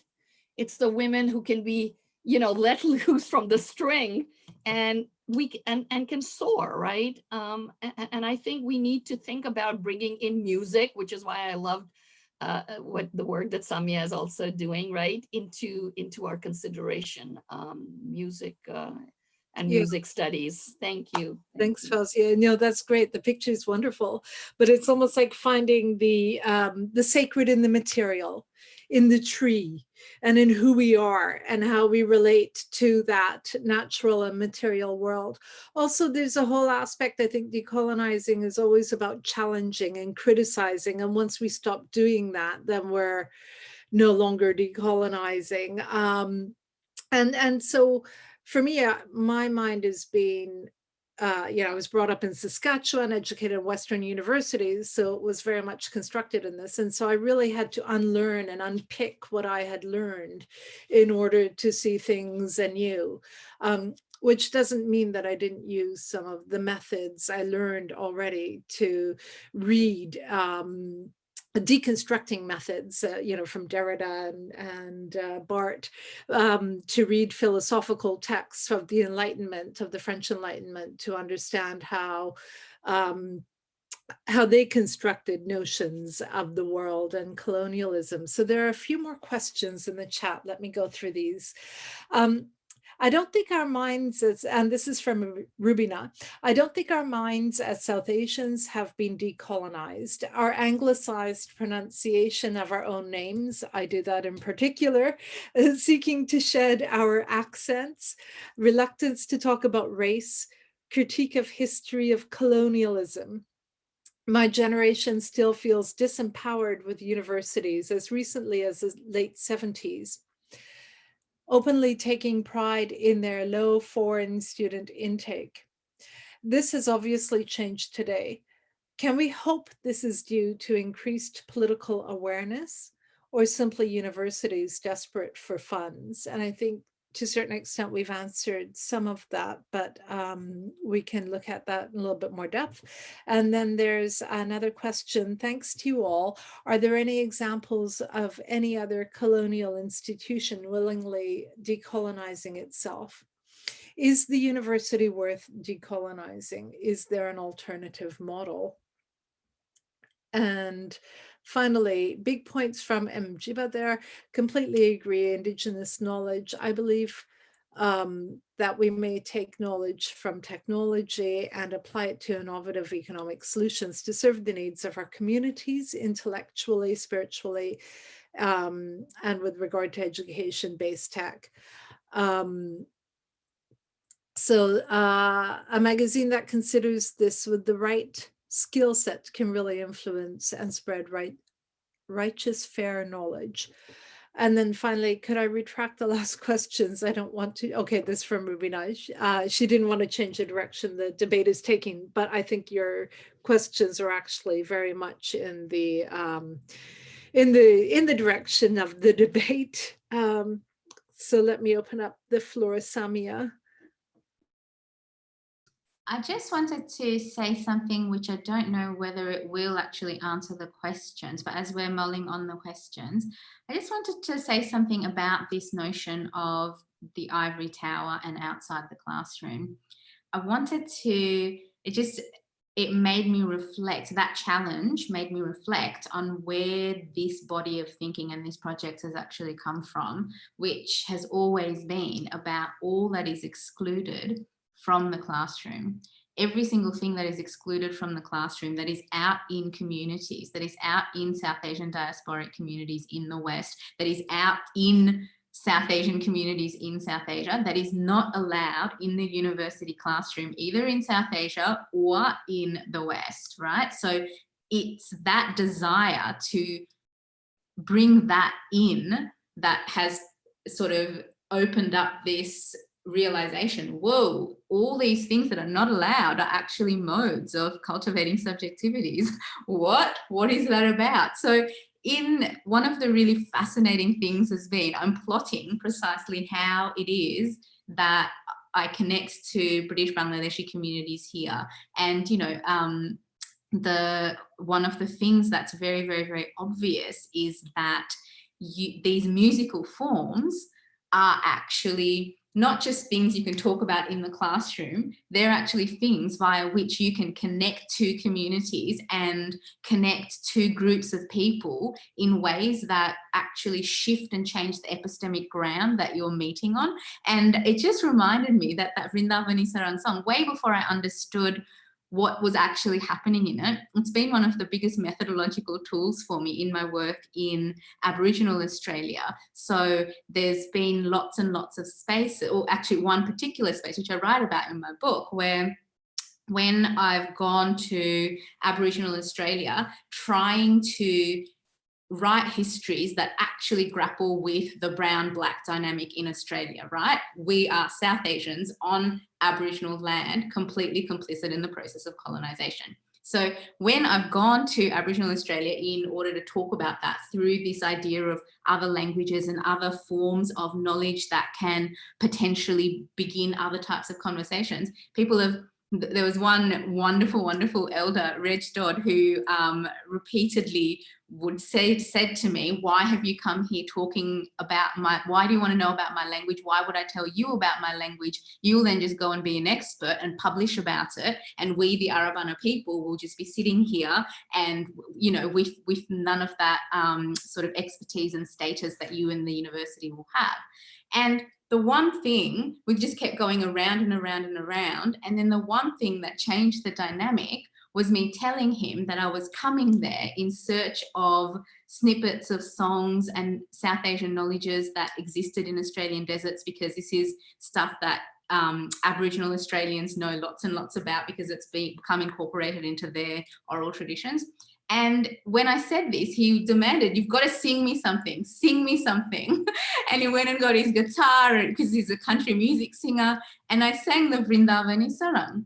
And it completely shifted the particular ground on which we were meeting, because these forms that are not theory or that are legible, that are modes of thinking and subject formation that are actually much, much, much more democratic than your theoretical text that you usually do in a university classroom. So it just, anyway, there's a whole range of thoughts about musicality, orality, performativity, and these other forms of knowledges and what they mean about the movement between the ivory tower and the communities that, you know, we are ultimately here in order to serve, really. Thank you. Thank you. Yeah, music is a really, really strong medium, and I tend to think that fusion, or what was called fusion, is one of those ways of bringing so many different cultures, languages, ways of being together. I also sing in a choir, and it's also a really strong form of connecting with others. Eleanor, I think you wanted to come in on this. I was just going to come. So prior to this panel, I was teaching a class for on the SOAS course. And each week is organized around a different disciplinary basis. And we look at kind of discussions about the history of that discipline more broadly, how it's evolved in SOAS particularly. And then the final part of the class is thinking about what we could do to challenge that, how we could teach it differently and kind of free it from some of these imperial legacies.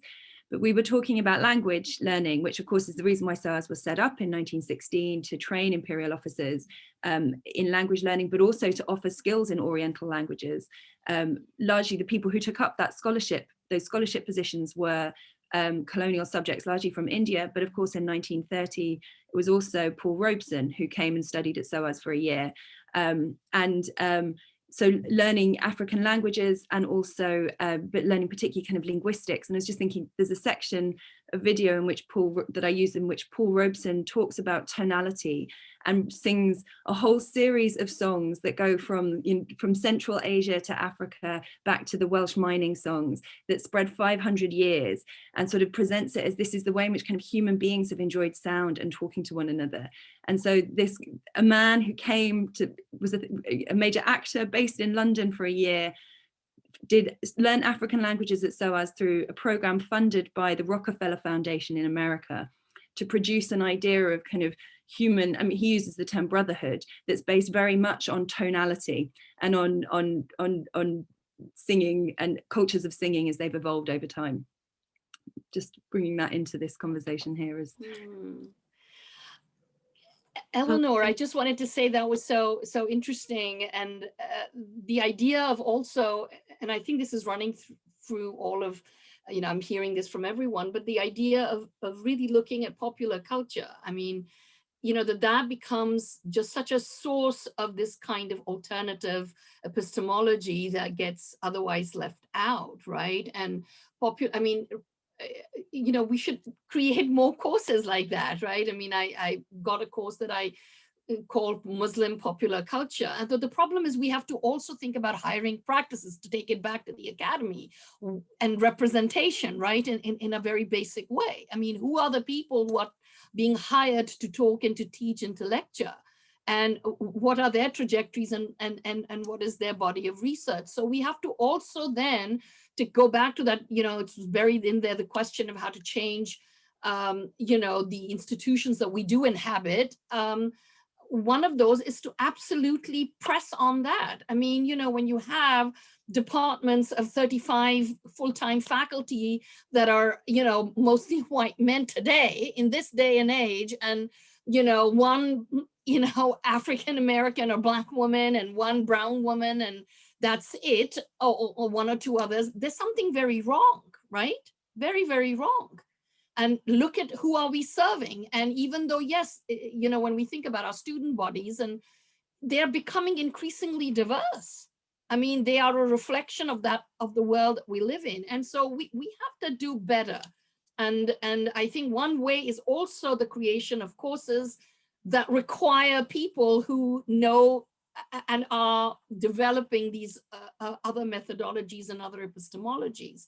And I was just thinking also, just in terms of my own knowledge, I've just started watching, I'm very late to this, but Turkish, it's I guess a soap opera, but it really is historical. It's, it's the Ertugrul resurrection. I mean, the Ottoman Empire, the beginnings of the Ottoman Empire, right? Or pre-Ottoman. And I'm thinking, yeah, I need to be showing some of that in my classes, really. So let's do that kind of work. And some of the stuffiness of academia needs to kind of go. I'm all for that. Absolutely, Mjiba. Yeah, it's so funny that we're talking about sort of music and popular culture and how it sort of influences and transforms ideology and can be used as a vehicle and a medium to really push people beyond their thoughts, right? And so this morning, as I was preparing for the presentation, I said, okay, should I listen to Bob Marley, Africa Unite? Should I listen to Luciano, One Way Ticket? Should I listen to Fela Kuti? And so even in thinking through how to connect sort of the classroom to the community, music is an indicator. Last term, I teach a class at a university, sort of like as an adjunct off-on process, and it's Intro to Africana Studies, I think was one of the classes. And I said, you know what, this term, every single week, we're gonna start off by listening to some African artist and dissect the lyrics. And my students were a little confused, and these are all African students because they were a little confused. Because I started off with Nina Simone's Revolution, right? Wow, and that's so they're cool. looking at me like, oh, wait a minute. First of all, what is she saying? Secondly, I'm not even sure how this connects with me, right? And so then as we start, dissecting the lyrics of this question of revolution and how we need a revolution for people's lives to change, then all of a sudden, oh, I can see the connections, right? And so I'm suggesting that the moment that we begin to acknowledge, which all of us on this panel obviously have acknowledged, but the moment we begin to acknowledge that knowledge is not produced and is not disseminated only in the university, then our minds begin to be decolonized, right? And when we're thinking about hip hop is now like a new sort of, like many universities have, courses and even departments, focused on hip hop and sort of the engagement and political nature of hip hop, right? And the nuances. And I have a colleague, Mcia Clark, Kibona Clark, who's at Howard University's African Studies Department, and a lot of her work is around hip hop in Africa, and really the importance of hip hop, right? And so I think that we also have to begin to look at that. And I know we're almost out, so I wanted to address the question about, can neo-colonial institutions be changed to be, like safe, liberated spaces? And I would suggest no. I mean, quite frankly, that doesn't mean we shouldn't do work, but no. I don't know how you change an institution that was created by colonialists in Ghana, 1948, the University of Ghana, to all of a sudden being a anti-imperialist, anti-colonial, institute. You just can't do it.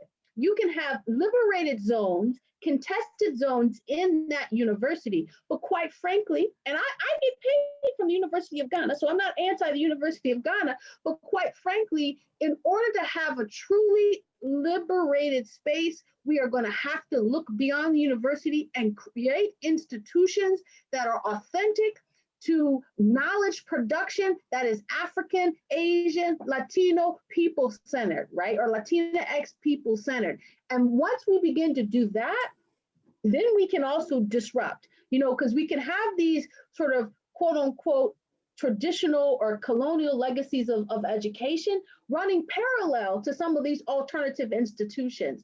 And then we'll begin to see the change. And I'll just, because I know we're almost done, but I'll just say that the change we want to see will only happen when there's a true revolutionary change. And that's an anti-capitalist, true revolutionary change. Thank you very much. Could I just quickly throw out the name of Fred Moten and his work on the Undercommons, which I think speaks to what everyone, and certainly just now what Mjiba was also saying about how we can create what she's referring to as zones. And I agree with her. You cannot, get the entire structure of the currently constituted university. To change that is hard, but certainly we can do what we can to create these liberated zones. And one way certainly is to use technology and Zoom with all of its issues and its surveillance and everything. We know all that, but the fact is it's there and we are using it. And, so there have been so many webinars that have been formed where you can create a free exchange of knowledge. I mean, we don't have to, you know, I have friends, you all are here, we're doing this, you know, we can give of our time. We don't have to be even tied to those of us who have regular jobs. We don't have to be paid for this. We don't have to travel somewhere. We create that classroom. This is that kind of classroom. It is intercontinental. It is, you know, so let's do more of that. I mean, that's one way, and open it up to people sitting in different time zones and other countries and places where they may not have access. And let's have that exchange of epistemological exchange that can create new knowledge. Use the system to some degree to beat the system, right? Yeah. This is a classroom I see in the chat, listening in from Colombia as well. So no, that's really excellent. And so viva la revolution. And just very quickly, you know, we've looked at the forms and ways and spaces in which knowledge is produced, and it is produced everywhere. So I would like to thank all of our panelists for joining us today in what was a really stimulating and fun conversation, a very thought-provoking conversation. So thank you very much. And yeah, I hope we can do it again soon. There is a panel this afternoon as well that follows on this theme. So thank you everyone for coming, and a big hand to our panelists. Thank you, Manjeet. Yes, thank you, Manjeet.